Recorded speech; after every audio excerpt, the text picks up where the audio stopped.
Šiandien turėjom pokalbį apie savo kolegas iš Kinijos, kurie padeda mums taupyti savo pigiomis vaizdo stebėjimo sistemomis. Deja, nėra viskas taip gražu, kaip gali atrodyti iš pirmo žvilgsnio. Aš manau, kad išbandydami kažkokį naują daiktą ar naują technologiją, mes įsitikiname, ar yra saugu ją naudotis.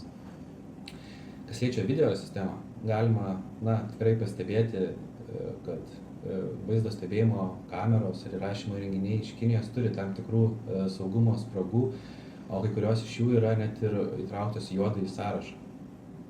Vėlgi, nereikia pamiršti, kad tam tikros šalys iš vidurio ir rytų Europos, kaip Vengrija, Bulgarija ar Rumunija, yra labiau linkę savo saugumą iškeisti į pigumą.